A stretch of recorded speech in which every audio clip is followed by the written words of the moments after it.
Good morning, welcome to CATEX TV. My name is Frank Fortunato. Today is Wednesday, July 19th, 2017. If you want to follow us on Twitter, please go to CATEX TV. Much of England and Wales have been warned to prepare for more stormy weather and heavy rain, as well as localized flooding. A number of people had to be rescued in Cornwall yesterday as a result of flash floods. Heavy rains caused devastating flooding in the coastal village of Coverack in Cornwall yesterday, with about 50 homes and businesses being affected. There were several helicopter rescues. As much as a third of a month's rain fell in about 2 or 3 hours worth of time, and Cornwall gets a very heavy amount of rain on a usual basis. The Midlands and East England could experience downpours today, while northeast Wales and the northwest of England will bear the brunt this afternoon. So there's a meteorological watch on for some additional flooding in those areas. A report released late yesterday found that 547 former members of Germany's most storied Catholic choir for boys have been physically or sexually abused for many years.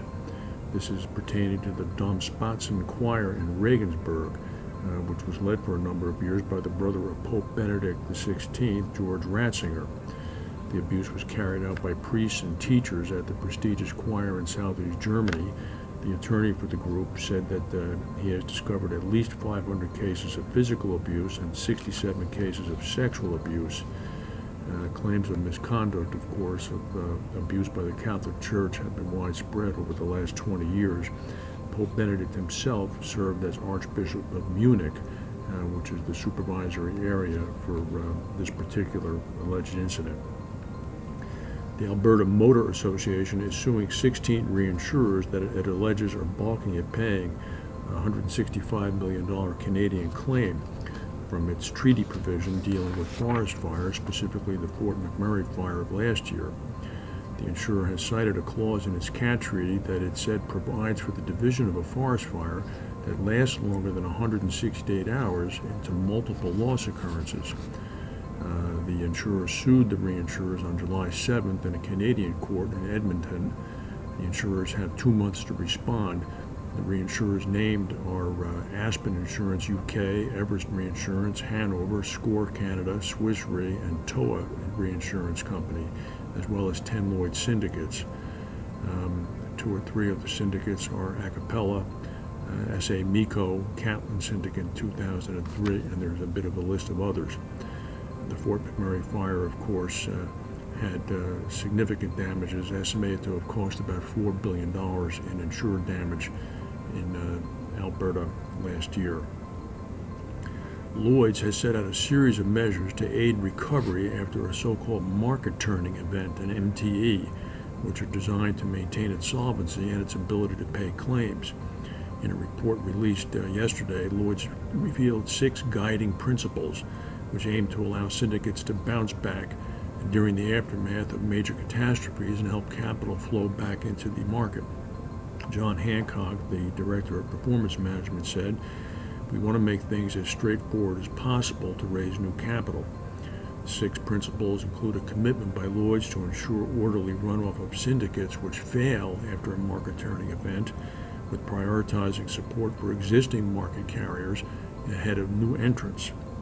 A market turning event was defined as a major insured incident or a natural CAT, similar to the September 11th attacks in New York.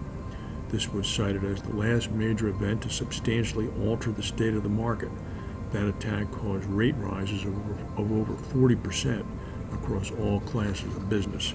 Hannover Re, the third largest reinsurer in the world, said that it has written an additional $2.5 billion of limit in fronted business in recent years.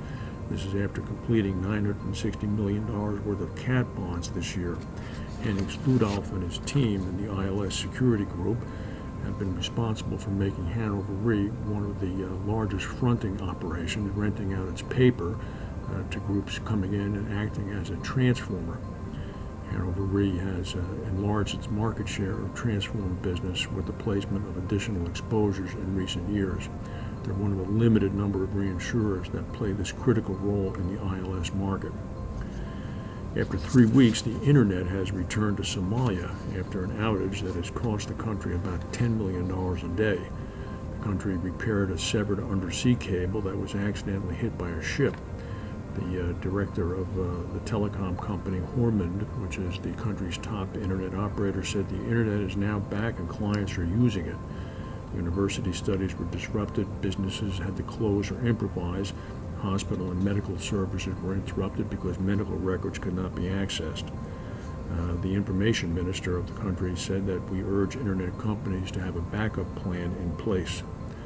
Residents said that resumption of internet service was welcome news indeed. That's all we have for today. If we have any breaking news, we'll come back and tell you. Thank you for watching, and we'll see you tomorrow.